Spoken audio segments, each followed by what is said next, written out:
नमस्कार व्यूअर्स, मैं हूं अमीश देवगन और आप देख रहे हैं देश का सबसे चर्चित, सबसे लोकप्रिय कार्यक्रम आर पार।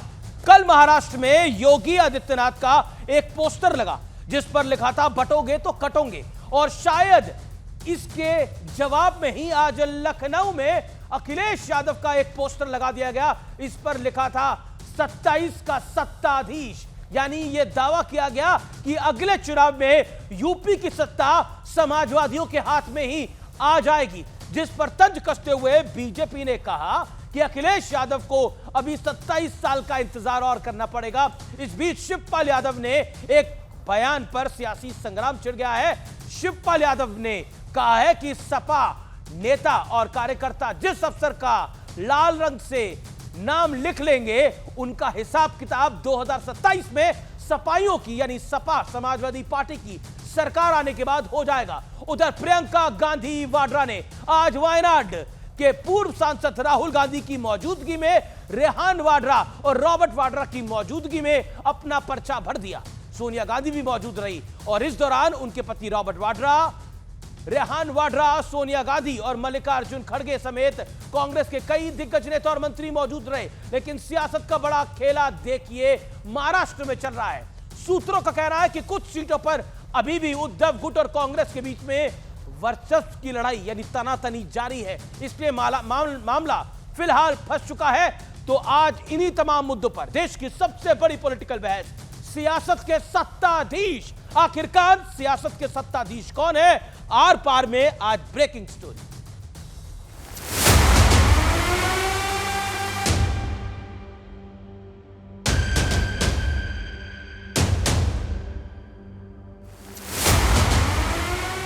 मुंबई में सीएम योगी के पोस्टर के बाद यूपी की राजधानी लखनऊ में अखिलेश यादव का पोस्टर लगा है जिस पर लिखा है 27 का सत्ताधीश।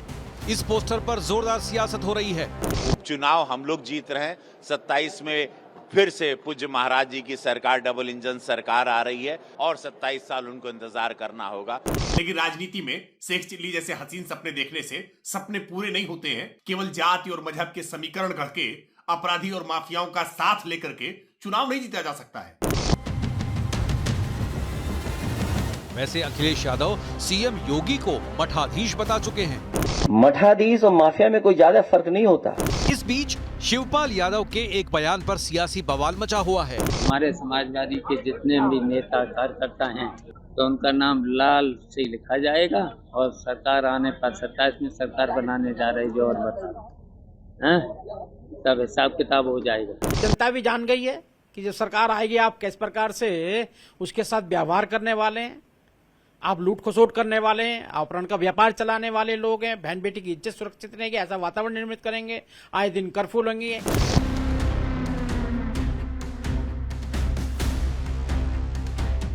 उधर प्रियंका वाड्रा की चुनावी राजनीति में एंट्री हो चुकी है।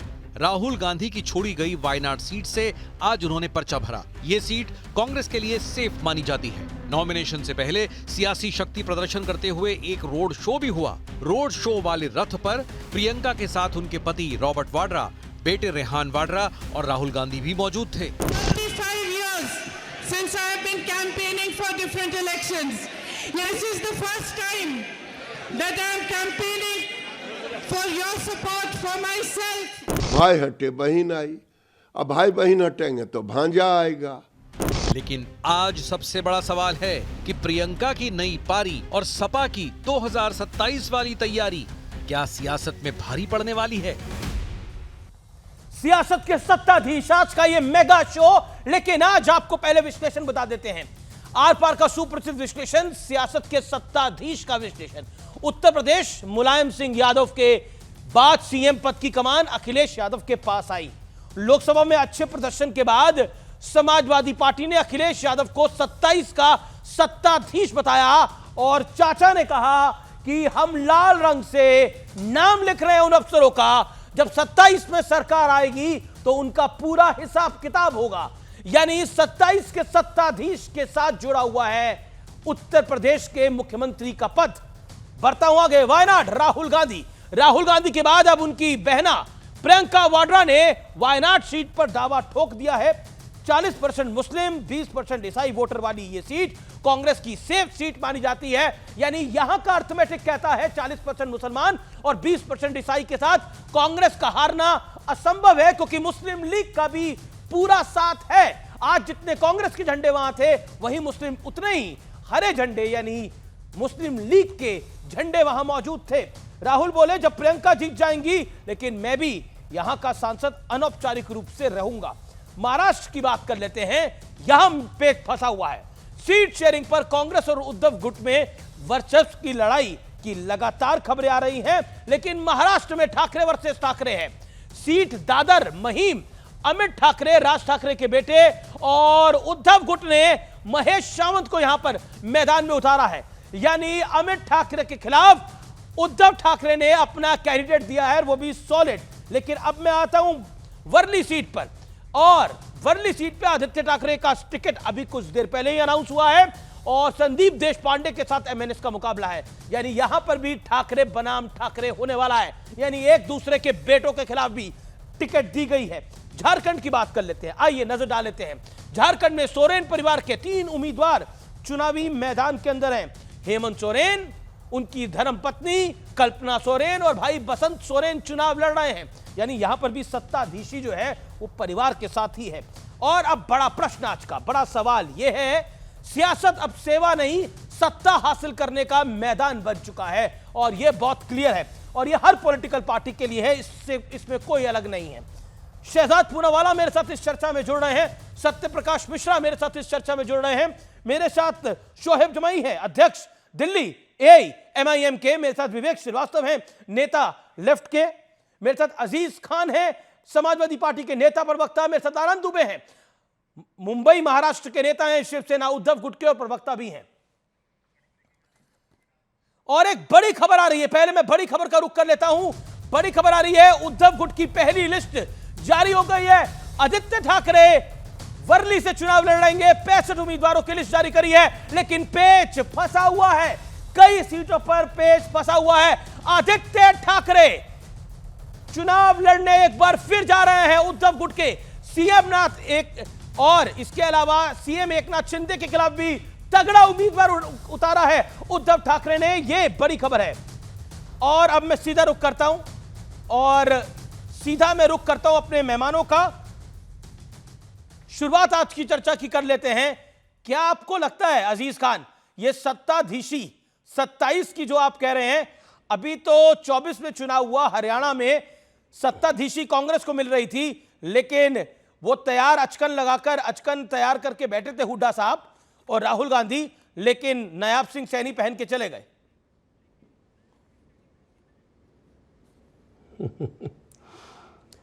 अमीश भाई, मुझे ऐसा लगता है कि शायद बीजेपी को अंदाजा हो गया है कि देखिए 24 में हालांकि बहुत कुछ बदलने जा रहा था, लेकिन परिस्थितियों बस ऐसा नहीं हो पाया। हरियाणा वाला ख्वाब देखना बीजेपी बंद कर दे, क्योंकि 27 में इसमें कोई दो राय नहीं है, एक बहुत बड़ा परिवर्तन होगा, और मुझे लग रहा है बीजेपी के कैंडिडेट्स को जमानत बचाना मुश्किल हो जाएगा। ये मैं नहीं कह रहा हूं, देश की जनता कह रही है, प्रदेश की जनता कह रही है। जिस तरह उत्तर प्रदेश में आज कानून व्यवस्था बिल्कुल चरमरा गया है, उत्तर प्रदेश की स्थिति बहुत दयनीय है। जिस तरह यहां खींचतान है, आपस में नेताओं में खींचतान है, कार्यकर्ताओं का काम नहीं हो रहा है। अधिकारियों पर से जो नेता का इकबाल है, माननीय मुख्यमंत्री महोदय का जो इकबाल है, वो पूरी तरह से खत्म हो गया है। आज नेता की बात, विधायकों की बात, मंत्रियों की बात अधिकारी नहीं सुन रहा है, अधिकारी अपने मन से काम कर रहा है। तो आज यहां की जनता, उत्तर प्रदेश की जनता, आज अगर चुनाव हो जाए तो बीजेपी पूरी तरह से खत्म हो जाएगी।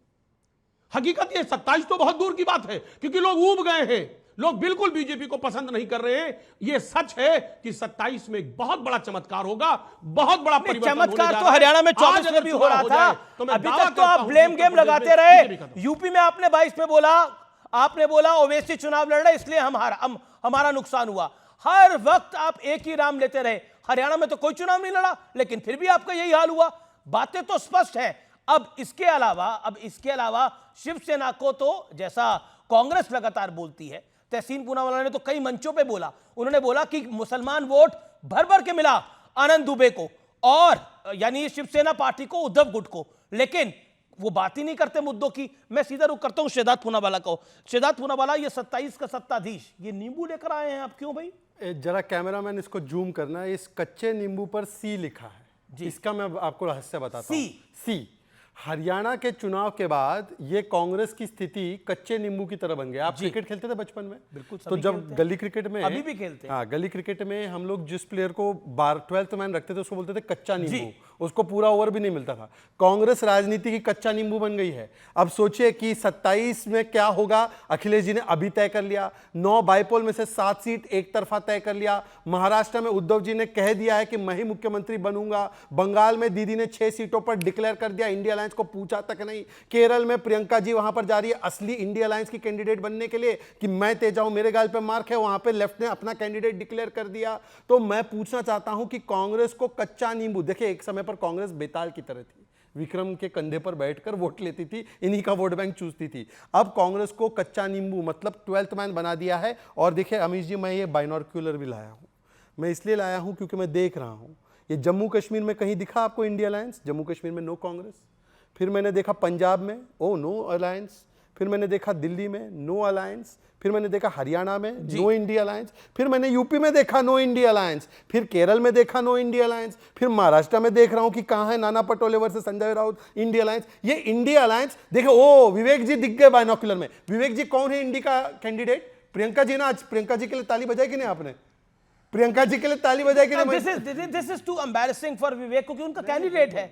नहीं, प्रियंका जी थोड़ी है। नहीं, नॉट एट ऑल, बिल्कुल नहीं। क्यों एम्बैरेसिंग? अच्छा, प्रियंका जी उनका कैंडिडेट नहीं है? बिल्कुल एम्बैरेसिंग नहीं है। अरे क्या बात कर रहे हैं अमित जी? उन्होंने कैंडिडेट उतारा है मैदान में। क्या बात कर, मैंने यकीन करता। आप झूठ बोल रहे हैं। विवेक, आप national TV. No, why I will lie? No, आप पूछिए उनसे, उनका कैंडिडेट प्रियंका। ओके, विवेक आपका कैंडिडेट है। प्रियंका गांधी वाड्रा ने पर्चा दाखिल किया है, आपका कैंडिडेट है। नहीं, हाँ बिल्कुल है सर। अब मैं थोड़ा सा 30 नाम क्या कैंडिडेट का बोल देता हूं। उन्होंने कच्चे नींबू का मेंशन किया। सत्यन मोकेरी सीपीआई के कैंडिडेट हैं, वेटरन हैं, पुराने हैं, बहुत समय असेंबली में रहे हैं। ठीक है ना। इंडिया अलायंस बिल्कुल है, इंडिया अलायंस इन प्लेस है। इंडिया अलायंस झारखंड में है। झारखंड में सुनते रहिए, झारखंड में 11 सीटें आरजेडी और लेफ्ट मिलकर के लड़ रहे हैं। 4 लेफ्ट को दी गई हैं, बाकी कांग्रेस और जेएमएम के साथ हैं। सुनते जाइए अभी आप। तो ये जो आपने हवाबाजी में शहजाद पूनावाला ने कह दिया कि कहीं इंडिया अलायंस है ही नहीं। अरे भाई, कश्मीर के अंदर भी मिलकर लड़े थे, लेफ्ट की भी 1 सीट आई है, लड़े थे, बिल्कुल मिलकर लड़े थे। कुछ जगहों पे कमियां जरूर रही हैं। आप देखेंगे महाराष्ट्र में भी बिल्कुल इन प्लेस अलायंस होगा और सीटें बिल्कुल क्लियरली डिफाइंड होंगी। केरल एक्सेप्शनल केस है, लेकिन हम अपोजिशन की पॉलिटिकल स्पेस बीजेपी को तो नहीं दे सकते ना। तो it has to be Vivek you made point. Okay, Shahzad, अभी इन्होंने केरल एक टिपिकल स्टेट है। झारखंड में आप अभी चेक कर लीजिए अमीश जी, आपके रिसर्चर बहुत अच्छे काम करते हैं। लेफ्ट अलग सीट पे लड़ रही है। Left is not fighting in India alliance. RJD पहले, आरजेडी 11 सीटों पे। अरे क्या बोल रहे हैं? अरे भाई, आरजेडी 7 पे लड़ेगी। आरजेडी नहीं, लेफ्ट सीपीआई अलग लड़ रही है। आप लेफ्ट अलग लड़ रही है।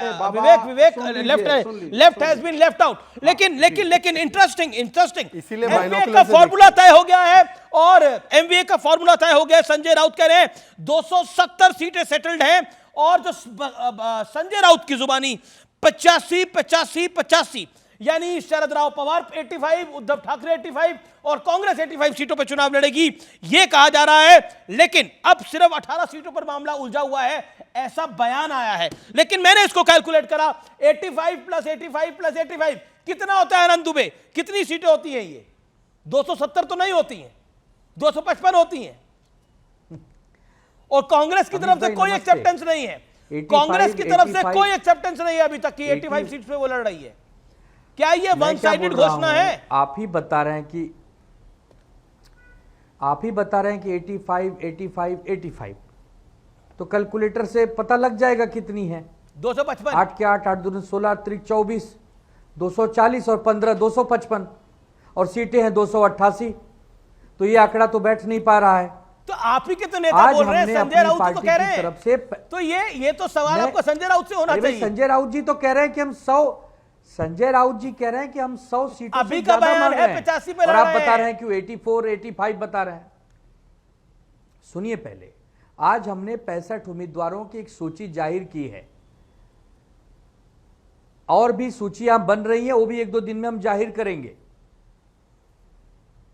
कांग्रेस तो को ऐसी कोई पूछा बात कि नहीं हो कच्चा गई 85 की। एक सेकंड, एक वाक्य पूछ लो। जी जी आनंद जी मुख्यमंत्री का चेहरा कौन होगा?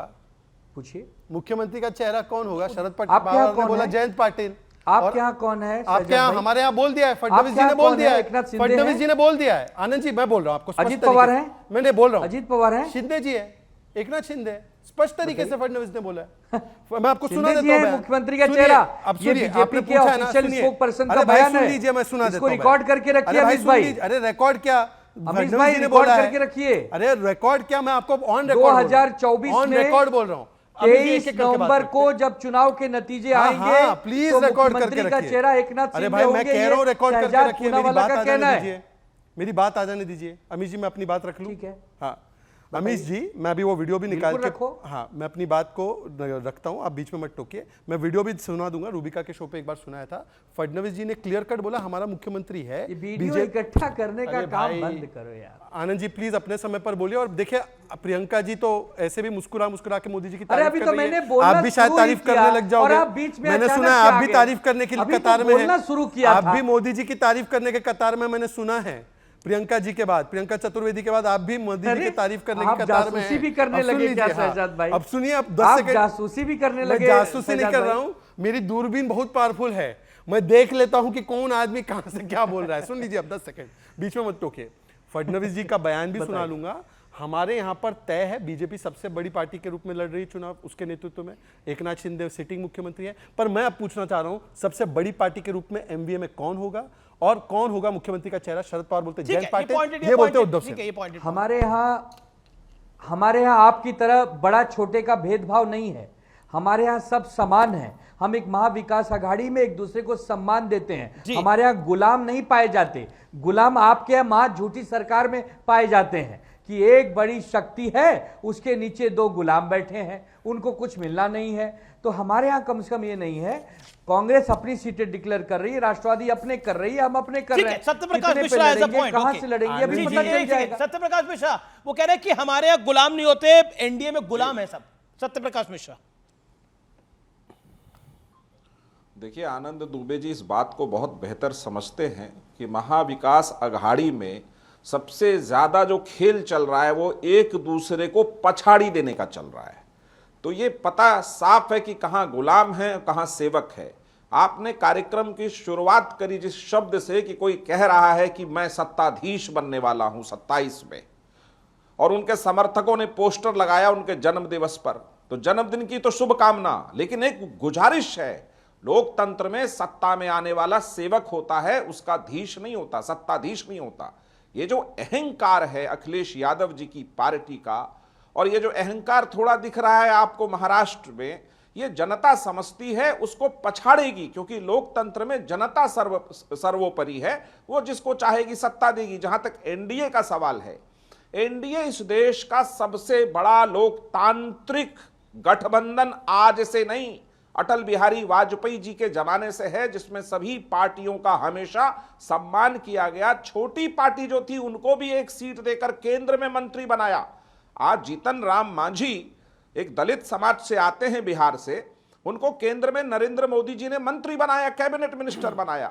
चिराग पासवान जी को कैबिनेट मिनिस्टर बनाया। तो आप इस बात को समझिए कि एनडीए का जो गठबंधन है वो लोकतांत्रिक जब है तो वो सेवा भाव से है, उसका लक्ष्य सेवा करना है, सत्ता के धीश में जाके नहीं बैठना है। ये तो चंद्रकांता का सीरियल हो गया, आप लोगों ने देखा होगा, 3 13 23 बन जाओ सत्ताधीश। ये क्या है 27 के फेरे में पड़ गए अखिलेश जी। मैं अखिलेश जी को कहूंगा, अपने ये जितने समर्थक हैं आपको डुबा देंगे। क्यों? एक तो आप विधानसभा छोड़कर भाग के संसद आए, क्योंकि विधानसभा में वहां के जो अभी मुख्यमंत्री, सेवक मुख्यमंत्री हैं, जो जनता की सेवा कर रहे हैं, उनको रोज भर भर पानी पिलाते थे, उनकी असफलताओं की दास्तान सुनाते थे, और यूपी की जनता इस बात को समझ रही है। यही हाल है महाराष्ट्र में। मैं आखिरी पॉइंट बता दूं, जी सब लोग लड़ रहे हैं विकास अघाड़ी में। ठीक है, आनंद दुबे देन शोएब जमाई। ओके, वो पछाड़ी महाराष्ट्र में बोलने दे सर। महाराष्ट्र में महाविकास आघाड़ी की जो स्थिति है वो एक फल देने वाले वृक्ष की तरह है। जिस वृक्ष में फल लगे होते हैं वहीं तो भीड़ होगी, वहीं तो माथापच्ची होगी, वहीं तो रस्साखेसी होगी। जो महायुति का पेड़ है उसमें कुछ फल नहीं है तो कोई माथापच्ची नहीं है, कोई रस्साखेसी नहीं है, कोई वहां पर भीड़ भाड़ नहीं है, कोई मनमुटाव नहीं है। अच्छा आनंद दुबे, हाँ मनमुटाव तो बिल्कुल नहीं था। नाना पटोले के लिए क्या क्या शब्द बोले गए, मनमुटाव तो बिल्कुल नहीं था। अच्छा, इस फल के वृक्ष में समाजवादी पार्टी वालों के लिए कोई फल है कि नहीं है?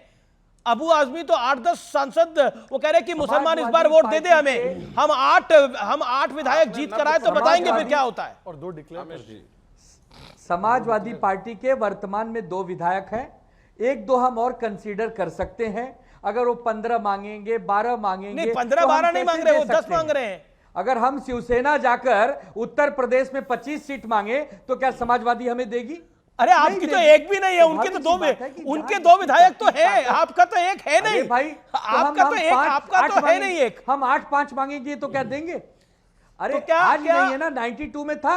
अजीज खान पवन पांडे हमारे विधायक थे उत्तर प्रदेश में। सरेंडर कर रही है, सपा सरेंडर कर रही है महाराष्ट्र में। देखिए अमीज भाई, सबसे पहली बात तो जो इंडिया गठबंधन है, यहां पे लोकतांत्रिक व्यवस्था है। अच्छा, हम लोग लोकतंत्र में विश्वास करते हैं और अपने साथियों का सम्मान करते हैं। अपने साथियों का सम्मान करते हैं। यहां पे तानाशाही नहीं है कि साहब कह दिया आप इतना ले लो, आप इतना ले लो, आप इतना ले लो। जिस तरह आज एनडीए में माथापच्ची चल रही है, फूट है। अभी ये कह रहे थे साहब कि वहां मुख्यमंत्री चेहरा आपके यहां कौन होगा? मैं कह रहा हूं इनके यहां मुख्यमंत्री का चेहरा कौन होगा? बहुत बड़ा तनाव है। कोई लोग कह रहे देवेंद्र जी बनेंगे, कोई कह रहे साहब एकनाथ शिंदे बनेंगे। सब अपनी अपनी दावेदारी पेश कर रहे हैं। और शहजाद जी एक वीडियो क्लिप लिए घूम रहे हैं। एक सेकेंड, मुंह बंद करिए शहजाद पूनावाला का, वो भी पुराना। ये असाउद्दीन ओवैसी का, सबका मुंह बंद करिए आप लोग। आप बताइए, आपने बोला महाराष्ट्र में इंडिया अलायंस का सीएम पद का उम्मीदवार कौन है? नाना पटोले, उद्धव ठाकरे, सर सुप्रिया सूले बोले तो बताइए, या अबू आजमी? सर हमने कहा लोकतांत्रिक व्यवस्था है। अच्छा सुनिए ना सर, लोकतांत्रिक व्यवस्था है हमारे इंडिया गठबंधन में। हम आपस में तय कर लेंगे, कोई कहीं कोई मतभेद नहीं है।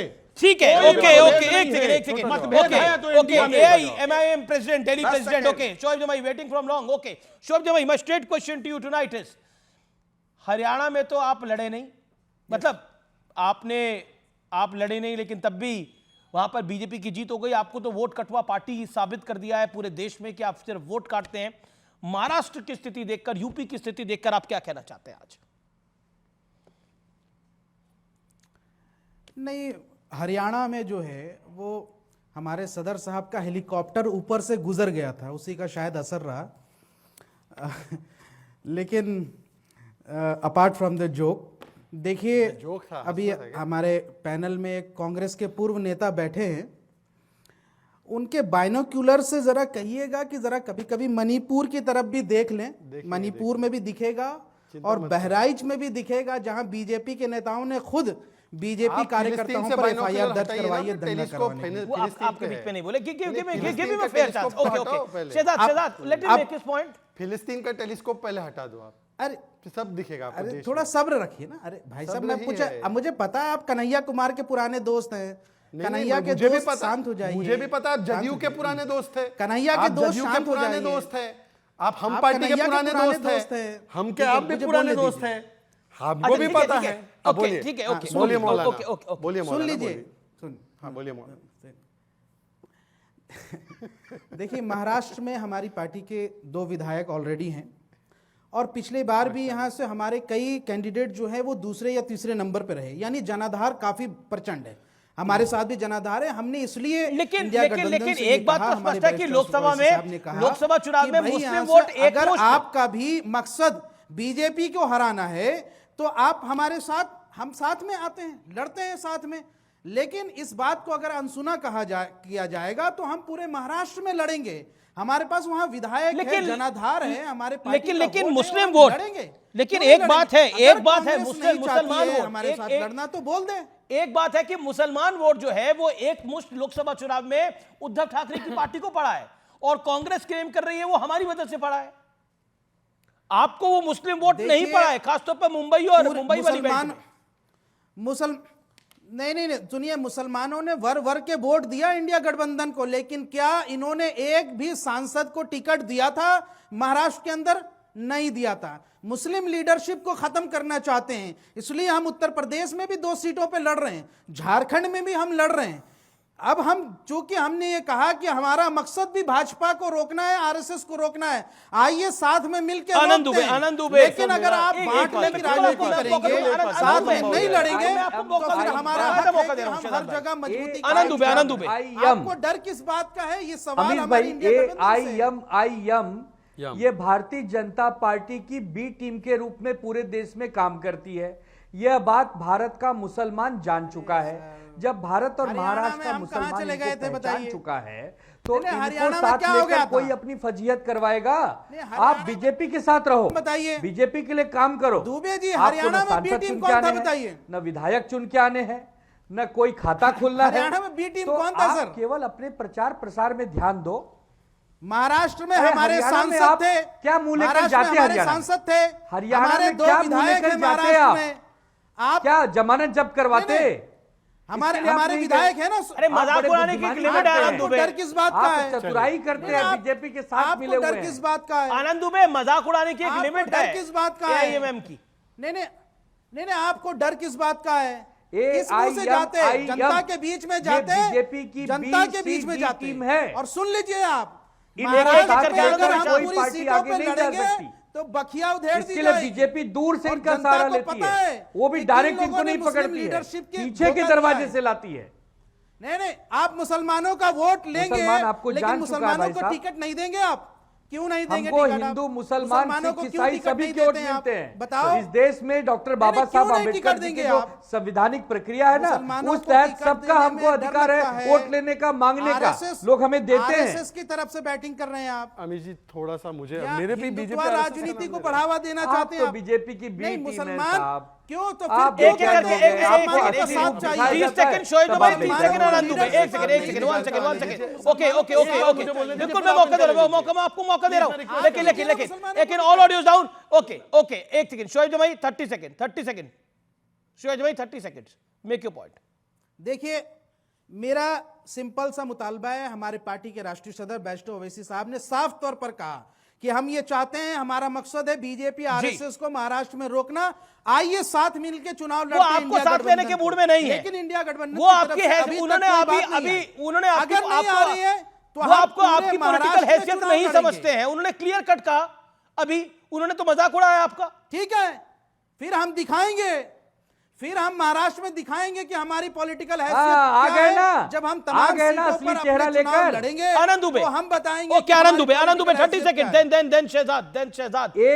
एआईएमआई अगर बीजेपी को हराना चाहती है और महाविकास की मदद करना चाहती है, तो हमारी मदद मत करे, यही उसकी मदद हमें है। आपकी मदद की कोई आवश्यकता नहीं है, यही हमारी कितना जलील करेंगे आप आनंद दुबे? अगर आप बीजेपी को हराना चाहते हैं, करेगी तो आप यहाँ चुनाव न लड़ेंगे, प्लीज मेरे किसी और जगह जाएं। तय करेगी, आप नहीं तय करेंगे। हम केवल इतना घमंड भी अच्छा नहीं है। और देश की जनता देख रही है, महाराष्ट्र की मुसलमान आवाम देख रही है, महाराष्ट्र के मुसलमान भी देखेंगे, ये आवाम देखेगी कि इन्होंने मुसलमानों का कितना तिरस्कार कर रहे हैं। मुस्लिम समाज का इतना तिरस्कार मत कीजिए आनंद दुबे। आप कोई रहबर नहीं हो मुसलमानों की, आप कोई रहनुमा नहीं हो मुसलमानों की। देख रही है आनंद दुबे, मुसलमानों को विकास चाहिए, ये महाराष्ट्र की जनता देख रही है। रोटी रोजी कपड़ा मकान चाहिए। इस वीडियो को सेव करके रख लेना चाहिए। आप कुछ दोगे नहीं, आप कभी सत्ता में आने वाले नहीं हो, आप कभी शासन में आने वाले नहीं हो, आपके पास कभी कोई अधिकार होगा नहीं। तिरस्कार मत कीजिए, भाई बहन उनका भी अपना राजनीतिक देखिए, सीज फायर शहजाद को ऑल ऑडियोज डाउन। ओके, एक सेकंड शोएब भाई, यू मेड योर पॉइंट। केवल 30 सेकंड, आप 40 सेकंड लीजिए, आपने अपनी पेशेंटली अपनी टर्न का वेट करा है। 30-40 सेकंड। अजीज खान ने बोला हमारे यहाँ बहुत लोकतांत्रिक व्यवस्था है। सर, 27 का सत्ताधीश पोस्टर कांग्रेस को पूछ के लगाया। 9 सीटों में से 7 सीट लोकतांत्रिक तरीके से किया। महाराष्ट्र में 2 सीट डिक्लेयर की, लोकतांत्रिक तरीके से किया भाई। और यहां महाराष्ट्र में सलाह दे रहे सबके चुनाव होने के बाद तय होगा सीएम फेस। अपने यहां तो 27 का भी घोषित कर दिया। मतलब उद्धव जी को कैसे कट कर रहे हैं देखिए। दूसरी बात, अब उन्होंने कहा कि हम सम्मान करते हैं, और उद्धव, ये हमारे आनंद जी ने बोला गुलामी। गुलामी पता है क्या होता है?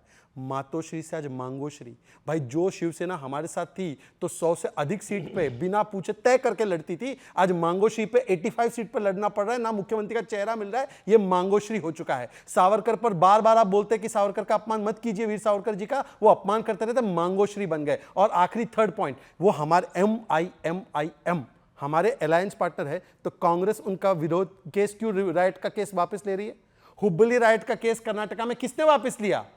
बीजे हल्ली डीजे हल्ली का केस किसने वापस लिया? और आनंद दुबे जी, एक लास्ट बार मैं आपसे पूछना चाहता हूं, महाराष्ट्र में, मैं तो आपको मुझे बार बार ताना मार रहे थे ना, सुनिए। सत्ता पक्षाला चिंता नाही, मुख्यमंत्री स्वतःच बसलेले आहे, त्यांना विचारा, तुमचा चेहरा तर सांगा। मराठी में बोला है तो इसका मतलब ना आनंद दुबे जी को समझा होगा ना उनको समझा होगा। अजीज खान को मैं समझा देता हूँ मराठी में क्या बोला, मैं मराठी का समझा देता हूँ फडणवीस ने क्या बोला। अरे भाई सुन लीजिए, अरे क्या शहजाद भाई, अमित जी अपनी लास्ट स्टेटमेंट कंप्लीट कर लो। अमित जी मैंने किसी के बीच जी डिस्टर्ब हो जाता है। मराठी भाषा का बड़ा सम्मान है जी, बिल्कुल मराठी भाषा का बड़ा सम्मान है। तो जब हमने, एक सेकंड, मराठी भाषा का इतना सम्मान है, जब हमने उसको अभिजात भाषा का दर्जा दिया, उद्धव ठाकरे ने स्पीच में बोला कि गौ माता को राज्य माता बनाए तो मुंह क्या राज्य का भाषा होगा, ये उनकी भाषा है। उद्धव ठाकरे को कुछ बोलिए, छोड़ दीजिए। आनंद जी आप लगातार डिस्टर्ब करते हैं, मैं आपको एक भी बार डिस्टर्ब नहीं करता, मैं स्टूडियो में बैठा हूं, मैं डिस्टर्ब करूंगा आपको। ये तरीका नहीं है, ये तरीका नहीं है, मुझे अपनी बात कंप्लीट करनी चाहिए। जी चूर है, तानाशाह में चूर है, लेकिन आप क्यों अलाउ कर रहे हैं? मैं दोनों को अलाउ नहीं कर रहा, अब आप दोनों शांत हो जाइए। बात पूरी कर लूं। ठीक है, आपने अपनी बात को आपने मैं अपनी लास्ट बात कंप्लीट नहीं कर पाया। रख ली अपनी बात। नहीं, अच्छा 10 सेकंड, उनके 15-20 सेकंड तो उसके इंटरप्ट। जी देखिए, मैंने फडणवीस जी का ऑडियो सुना है, अब मैं आनंद जी से सम्मान पूर्वक पूछना चाहता हूं, क्या आप बड़ी पार्टी होंगे इस अलायंस में, और क्या आपका मुख्यमंत्री का चेहरा होगा या Sharad Pawar ji? You made your point. Okay simple जवाब दो। आनंद, देवेंद्र जी ने कहा हमारे वर्तमान के मुख्यमंत्री यहाँ बैठे हैं, अच्छी बात है, सबको पता है। अरे भाई भविष्य के मुख्यमंत्री कहाँ हैं? हमारा बनेगा, मतलब मान लिया इन्होंने कि हमारा बनेगा। आनंद जी ने मान लिया हमारा बनेगा। Thank you so much Anand ji, आपको शुभकामनाएं। उन्होंने बताया क्या? अरे उन्होंने गुड़ शक्कर खिलाऊंगा मैं। उन्होंने बताया क्या कि 23 नवंबर के लिए ये होंगे? ये गुमराह करते हैं, ये बीजेपी वाले गोल गोल गोल जलेबी बनाते हैं, ये जलेबी की तरह। अरे जलेबी की बात मत करिए आनंद भाई, आनंद दुबे, ये जलेबी की बात मत करिए। हरियाणा में जलेबी करते करते, हरियाणा में जलेबी करते करते जलेबी जैसे नंबर हो गए कांग्रेस के। जलेबी की बात मत करिए, महाराष्ट्र में जलेबी ले आए हैं आप। ये आज से आप महाराष्ट्र में जलेबी लेके आए हैं। देखिए, कांग्रेस जीते या बीजेपी जीते, हमें तो किसी ने जलेबी नहीं खिलाई उस दिन। हम इंतजार करते रहे स्टूडियो के अंदर, हम स्टूडियो में इंतजार करते रहे कौन जलेबी लेके आएगा। हुड्डा साहब आएंगे या सैनी साहब आएंगे, कोई नहीं लेकर आया jalebi. Only my dear friend Vivek Srivastava got the cake. Only my dear friend Vivek Srivastava got the cake, और वो भी बेंगलुरु के स्टूडियो में था, वो दिल्ली पहुंच नहीं पाया। जी लेकिन ऑल सडन डन, देखिए ये पॉलिटिकल लड़ाई है और सबके क्लेम है कि वो जीतना चाहिए और लोकतंत्र जीतना चाहिए, मेरा हमेशा कहना है। लेकिन फिर भी कई सारी बातें हैं जिसकी बात शोएब जमाई ने बोली। देखिए, एक मुस्लिम वोट बैंक को लेकर एक स्पष्ट रूप से एक पॉलिटिकल लड़ाई है। आज तेजस्वी यादव ने भी जो भाषा का इस्तेमाल करा है उससे भी वो स्पष्ट रूप से दिखाई देता है।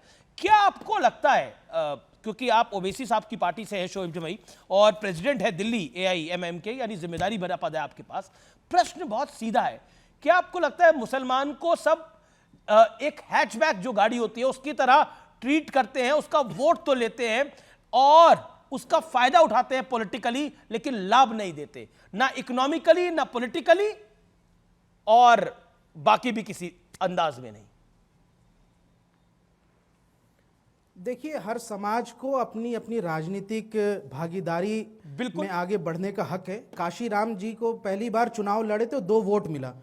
उन दूसरे लोगों ने उनका बड़ा मजाक उड़ाया कि दलित समाज में भी कोई ऐसी पॉलिटिकल एम्पावरमेंट हो सकती है क्या। लेकिन आज आप देखिए, मायावती जी हो या दलित राजनीति का, इसी तरह आज जो इंडिया अलायंस की पार्टियां मुसलमानों का तिरस्कार कर रही है, उनकी लीडरशिप का तिरस्कार कर रही है, वो कल को ये देखेगी कि मुस्लिम लीडरशिप की क्या ताकत है और हमने कभी भी किसी भी दूसरे जो सेकुलर पार्टी के जो मुस्लिम लीडरशिप है उनको खत्म करने की या उनको नुकसान पहुंचाने की कोशिश नहीं की। हमने हमेशा ये कहा कि आपकी आवाज इतनी मजबूत होनी चाहिए कि आप नेगोशिएट लेकिन आपका जनाधार नहीं है ना। यूपी में आपका जो मुसलमान वोट है वो अखिलेश यादव की तरफ जाता है, जो महाराष्ट्र में वोट है वो आज की तारीख के अंदर वो कांग्रेस के अलायंस पार्टनर को मिलता है, यानी उनके घटक दलों को मिलता है, जिसमें उद्धव ठाकरे का गुट भी आ जाता है। अब तो वो मुस्लिम वोट आपको जहां आपको मिलना चाहिए वहां नहीं मिल रहा है। ऐसे ही बिहार में हालात हुए हैं। That's the point. Aziz Khan, मिल रहा है। बिहार में हमारे 5 विधायक जीत कर आए, पर हैदराबाद में 7 हमारे विधायक, वो तोड़ के ले गया। 2 है, कई उत्तर प्रदेश के अंदर हमारे यहाँ से कई पार्षद हैं, प्रत्याशी हैं, तमाम लोग हैं। अब सवाल ये उठता है कि जो आबादी का अनुपात है मुसलमानों का, उसके हिसाब से आप लीडरशिप में हिस्सा नहीं देंगे तो ओके, अजीज खान इसलिए एमआईएम एक बहुत बड़ा ऑप्शन है उनके लिए। अजीज खान देखिए अमीर भाई, सबसे अहम है यहां पर हिंदू और मुसलमान की बात नहीं होनी चाहिए। इस मुल्क में अगर भागीदारी आपको चाहिए और वाकई में सत्ता में भागीदारी चाहिए, अगर वाकई में मुस्लिम कम्युनिटी का सुधार चाहते हैं, तो आइए हिंदू और मुसलमान सब मिल करके इस मुल्क को आगे बढ़ाएं। नहीं, बहुत बढ़िया आपने बोला कि हिंदू और मुसलमान की बात नहीं होनी चाहिए। सब बहुत आपने बोला हिंदू और मुसलमान की बात नहीं होनी चाहिए। मतलब केरला के अंदर प्रियंका गांधी वाड्रा मुस्लिम लीग के समर्थन के साथ चुनाव जीते और 37 सीटें आपका गठबंधन यूपी में जीता, तो वो मुसलमान के वोट के साथ जीते, लेकिन हिंदू और मुसलमान की बात नहीं होनी चाहिए। यही कहना चाह रहे हैं आप? वोट जिहाद की बात आपके नेता करें, लेकिन हिंदू मुसलमान की बात नहीं होनी चाहिए। बहुत शानदार अमीज भाई और आपके नेता मुंबई महाराष्ट्र के अंदर मुस्लिम वर्सेस अबू आजमी ने क्या बोला था? मुस्लिम 7-8 मुसलमान विधायक आ जाए और फिर हम बताते हैं कि किसी के साथ क्या होता है। इंडिया अलायंस मुसलमानों का वेलफेयर चाहता है, मुस्लिम वर्सेस हिंदू नहीं करता इंडिया अलायंस। मुसलमानों का वेलफेयर की बात होती है। हमारा जो आइडियोलॉजिकल डिफरेंस, अमीर भाई बोलने देंगे। अबू आजमी का बयान क्या था वो दिखाई देगा, वो बताई देगा। लेकिन प्रियंका वाड्रा के विषय पर मैं आता हूं सर। क्या आपको लगता है, मैं एक सेकेंड, प्रियंका वाड्रा के विषय के ऊपर, क्योंकि आज रेहान वाड्रा, साथ ही साथ रॉबर्ट वाड्रा जी, साथ ही साथ राहुल गांधी, सोनिया गांधी, मल्लिकार्जुन खड़गे, कांग्रेस के कई सीएम्स, डिप्टी सीएम्स वहां मौजूद थे। एक बैंड वैगन के साथ प्रियंका गांधी की, जिसे कहते हैं इलेक्टोरल पॉलिटिक्स में एंट्री हो रही है। मिस्टर मिश्रा, सत्यप्रकाश मिश्रा।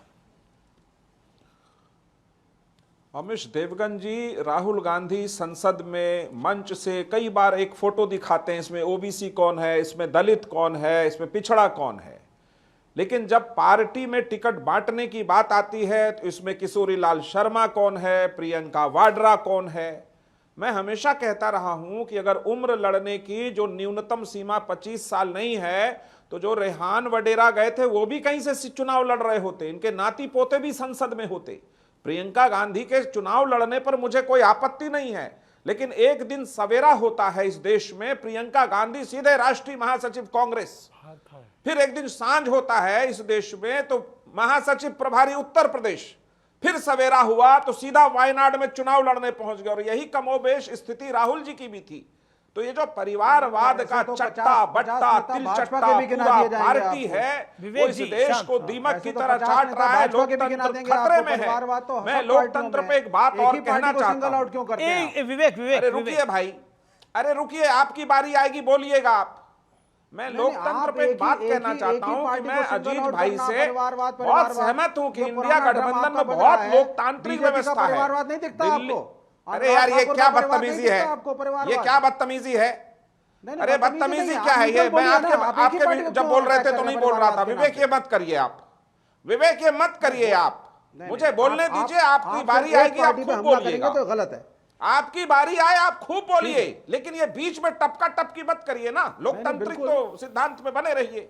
नहीं, मेरा कहना है बिल्कुल आप बोलिए। आप झारखंड में भी बोलिए, वहां क्या लड़ रहे हैं? बहुत लोकतांत्रिक व्यवस्था है, इतनी सुंदर व्यवस्था है कि आप दिल्ली में सारी पार्टियां बैठक करिए, चुनाव लड़ना है तो साथ लड़ लीजिए, नहीं तो वायनाड पहुंचिए, तो केरल में कम्युनिस्ट भी प्रत्याशी उतार दे और प्रियंका गांधी भी लड़ जाए। ठीक है ठीक है ठीक है ठीक उत्तर है। प्रदेश और पहुंच जाइए विवेक पंजाब विवेक और विवेक कलकत्ता में, तो वहां आपस में विवेक लड़ जाइए। विवेक विवेक 30 सेकंड। ओके विवेक, ऑडियो डाउन। बातें आप हैं। एक तस्वीर दिखा रहे हैं। ओके ये तस्वीर नहीं, क्या मैं है? वीडियो दिखाऊंगा। ये आप वीडियो दिखाई दीजिए। वीडियो अच्छा। दिखाऊंगा, कैमरामैन जूम कीजिए, वीडियो ठीक है दिखाना ठीक है। एक सेकंड विवेक पहले 30 सेकंड में अपनी बात रख ले। चलिए, विवेक बात रखिए। विवेक मुझे विवेक बोलने दीजिए फिर आप बोलिए। देखिए बड़ी सीधी देखिए बड़ी सीधी सी बात है, आप एक पार्टी को सिंगल आउट मत करिए। ठीक है, परिवारवाद कांग्रेस में है, सत्यप्रकाश मिश्रा जी बिल्कुल ठीक कह रहे हैं, लेकिन परिवारवाद हर पार्टी में है। भाजपा में भर भर के 100 नेता ऐसे होंगे जो लड़ रहे होंगे सिर्फ इसलिए कि उनके माता पिता पार्टी में शीर्ष पद पे थे या लड़े थे पहले। परिवारवाद की बात तो नहीं है ये यहाँ पर। बीमारी, तो अगर आप इसको बीमारी मानते हैं, ये हर जगह है। दूसरा AIMIM के मुद्दे पे मैं बोलना चाहूंगा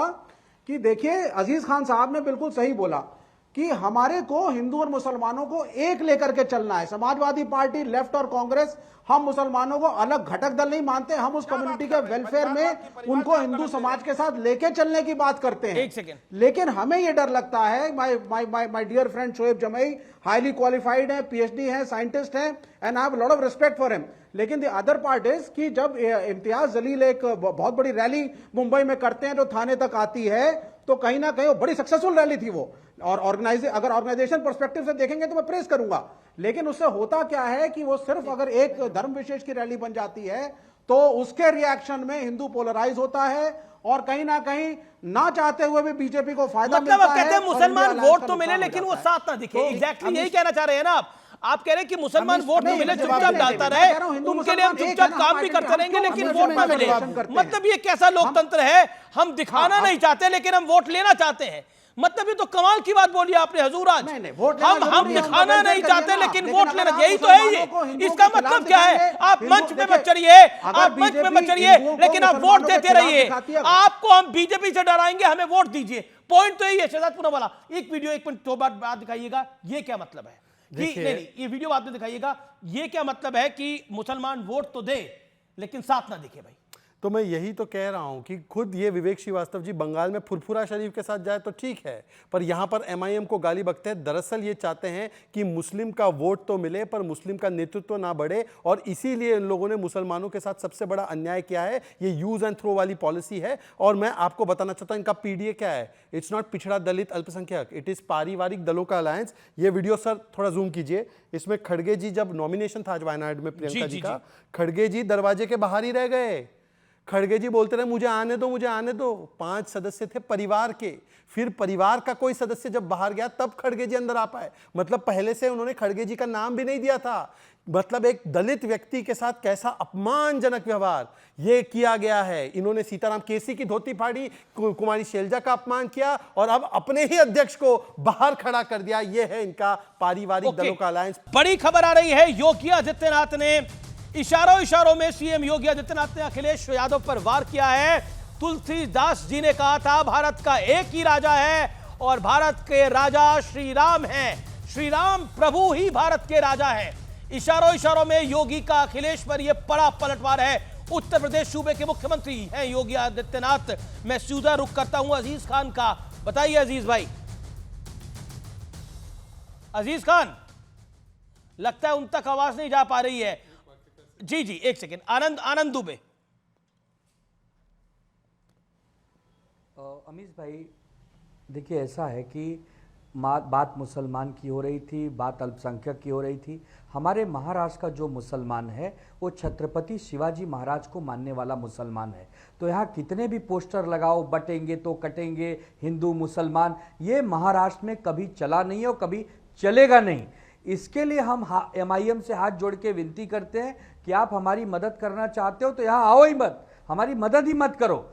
इसके लिए हम बार बार इनसे प्रार्थना कर रहे हैं। और मतलब आप कह रहे हैं कि बेसिकली MIM उधर नहीं आएगी तो आपका मुसलमान वोट कटेगा नहीं, यही चाहते हैं ना आप? यही है इनफैक्ट। लेकिन वो मुसलमान मंच पे ना दिखे। हम चाहते हैं क्या हिंदू मुसलमान मत करो, यहाँ मुसलमान हिंदू सब मिलके रहते हैं भैया। आप पता लगा लीजिए, महाराष्ट्र है, महाराष्ट्र में मुसलमान भाई बहन भी छत्रपति शिवाजी महाराज की सेना में रह चुके हैं। महाराष्ट्र वो बहुत बड़ा वर्ग है जो मानता है महाराष्ट्र की अस्मिता को।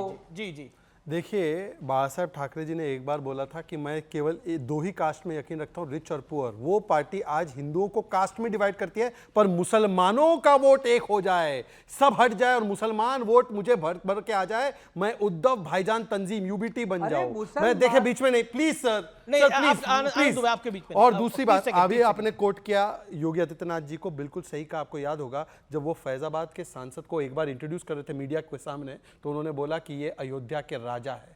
मतलब अपने आप को और एक सांसद को अयोध्या और पूरी भारत का राजा समझना। राजा इस देश में एक ही रहा है और उनका नाम है प्रभु श्री राम, और इसीलिए मैं घोर आपत्ति करता हूं जो लोग अपने आप को सत्ताधीश या अयोध्या का राजा बोलते हैं। अभी अजीज खान बताए कि क्या फैजाबाद के अयोध्या के राजा अवधेश जी या सांसद है? अवधेश सांसद है या राजा है? अखिलेश यादव ने सही बोला था। ओके विवेक आपका क्या लेना देना है अयोध्या से भाई? ओके अजीज खान, अयोध्या के राजा है क्या देशवासी? ये तुलसीदास के बारे में जो कहा है ना, तो तुलसीदास जब लिख रहे थे तो मुगल सम्राट थे। देखिए बस करिए भाई साहब, बस करिए सर, भगवान राम के बारे में लिखे। कम्युनल हार्मोनी है। कम्युनल हार्मोनी की एग्जांपल ये है कि तुलसीदास रामायण लिख रहे थे, मुगल राजा थे। कम्युनल हार्मोनी ये थी औरंगजेब सवामन जनेऊ जलाता था, ये कम्युनल हार्मोनी थी क्या औरंगजेब की? कमाल की बातें करते हैं आप लोग। औरंगजेब ने मतलब कम्युनल हार्मोनी अरे मुगल काल के अंदर कम्युनल हार्मोनी थी क्या? मुगल काल के अंदर कम्युनल हार्मोनी थी क्या? कमाल की बात करते हैं आप लोग। वो 800 साल कम्युनल हार्मोनी थी क्या? कमाल की बात थी। जजिया किससे वसूल कर रहे थे? वो जजिया किससे वसूल कर रहे थे? कम्युनल हार्मोनी मुगल काल में कम्युनल हार्मोनी आपको दिखाई देती है। और मुझे लगता है तालिबान में आपको शांति प्रिय सेना दिखाई देती होगी, और लश्कर तैयबा में ह्यूमन राइट एक्टिविस्ट दिखाई देता होगा। आप मुगलों को अगर तालिबान से कंपेयर करेंगे तो ये गलत है। नहीं, मैं कंट्रीब्यूशन है मुगलों का इस देश में, कमाल की बात है। आप जय श्री राम कम्युनल है, मुगल सेकुलर है। ओके, अजीज खान की बारी। Aziz Khan okay, let me get Aziz Khan. सुनिए, अरे अमीज भाई मुझे मौका दीजिए। अरे आपके गठबंधन के पार्टनर ही आपको बोलने देखिए, आपने कहा राजा की बात, अरे तय करिए आप। सुनिए ना सर अमीज भाई, अरे सुनिए ना अमीज भाई, राजा जनता का सेवक होता है, राजा जनता का सेवक होता है। अवधेश जी जनता के सेवक हैं, और हमारे नेता ने बताया कि ये राजा हैं, जनता के सेवक हैं, और वही चीज वहां की अयोध्या के राजा है। अब देखिए अजीज खान जी, आप बहुत गलत बोल रहे हैं। दिखा दिया बीजेपी को आईना दिखा दिया का एक ही राजा है जिनका आगमन दिवाली को होगा अयोध्या में। सुनिए ना मेरी बात, अरे भाई आप सुनिए ना, रूप से दिवाली मनाएंगे, मैं कह रहा हूं, दिए जलाएंगे। ओके अयोध्या का राजा तो श्री राम है, ये अब देशवासी कैसे हो गया? कर रहे हैं जब ये बोलते हो तो मैं इनके सत्यप्रकाश मिश्रा 5 सेकंड। देश की जनता ने आईना दिखाया। जब ये लगता है आवाज नहीं जा पा रही है, अब वक्त है सत्य और तथ्य का। कहते हैं तस्वीरें झूठ नहीं बोलती, और आज ऐसी एक तस्वीर मैं आपको जरूर दिखाना चाहता हूं। यह तस्वीर कजान में हो रहे ब्रिक्स समिट की है व्यूअर्स, और इसके जरिए जो कहानी बयां हो रही है उससे ना जाने दुनिया के कितने देशों की बोलती बंद हो गई होगी। नरेंद्र मोदी, व्लादिमीर पुतिन और शी जिनपिंग का एक साथ एक मंच पर एक फ्रेम में होना वर्ल्ड ऑर्डर की नई केमिस्ट्री का एक जीता जागता सबूत है। अब इसी तस्वीर का एक एक्सटेंशन आपको मैं दिखाता हूं। यह प्रधानमंत्री मोदी और व्लादिमीर पुतिन के बीच हुई बात का एक छोटा सा अंश है, लेकिन इस छोटे से अंश के मायने बहुत बड़े हैं। У нас такие отношения, что я считал, что вы и так все понимаете. हमारे इतने रिश्ते हैं कि मुझे ऐसा लगा कि आपको कोई अनुवाद नहीं चाहिए। पुतिन के शब्दों पर गौर करने की जरूरत है। वो कह रहे हैं कि भारत और रूस के संबंध इतने गहरे हैं कि आपसी बातचीत को समझने के लिए ट्रांसलेटर की भी आवश्यकता नहीं है। इतिहास गवाह है कि रूस भारत का ईमानदार दोस्त हमेशा रहा है। रूस ने हमेशा भारत का साथ दिया है, और यह प्रधानमंत्री मोदी के साथ पुतिन की दोस्ती का ही एक बड़ा इंपैक्ट है कि रूस ने भारत और चीन के बीच विवाद खत्म कराने के लिए काफी बड़ी कोशिश की, लेकिन नया भारत किसी के दबाव में आकर अपने फैसले नहीं लेता है, फिर चाहे अमेरिका हो या फिर चीन या फिर रूस। यही वजह है कि प्रधानमंत्री मोदी ने शी जिनपिंग के सामने बैठकर साफ साफ शब्दों में कहा कि सीमा विवाद का सही तरह से समाधान निकाला जाना चाहिए। प्रधानमंत्री मोदी ने यह भी कहा की सीमा पर शांति और स्थिरता बनी रहनी चाहिए। प्रधानमंत्री मोदी का चीन को साफ शब्दों में, कड़े शब्दों में संदेश है कि भारत अपनी सॉवरेनिटी से किसी भी कीमत पर समझौता नहीं करेगा। रूस और चीन G7 के सामने ब्रिक्स को मजबूत करना चाहते हैं और दोनों ही देश जानते हैं कि भारत के बिना यह संभव नहीं है। मोदी राज में भारत एशिया की ऐसी पावर बन चुका है जिसे ना तो निगलेक्ट किया जा सकता है और ना ही नाराज किया जा सकता है।